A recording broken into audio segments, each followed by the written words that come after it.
Yeah, I'm very keenly aware of the whole reliving my life thing in different forms and having that replace my real memories sometimes, and that can be a kind of a scary thing because it is this thing that happened to me that was I didn't talk about it for so many years and like in public, like never, and now I've spoken about it in so many forms, and how memory works. You tell it and you keep remembering it, and the memory can change and things. And so, I've written down my story of what happened, like in the most raw form, and I have it. I think the show is more of a threat to my real threat to my real memory because I'm doing so many asides and cutting so many things out and making jokes and performing it.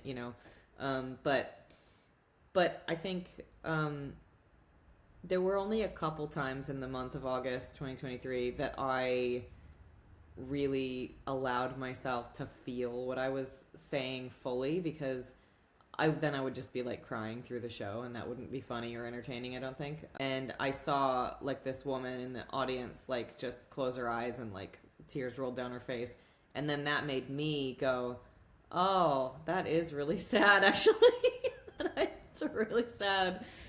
Um, and and so then that made me get emotional, seeing her get emotional.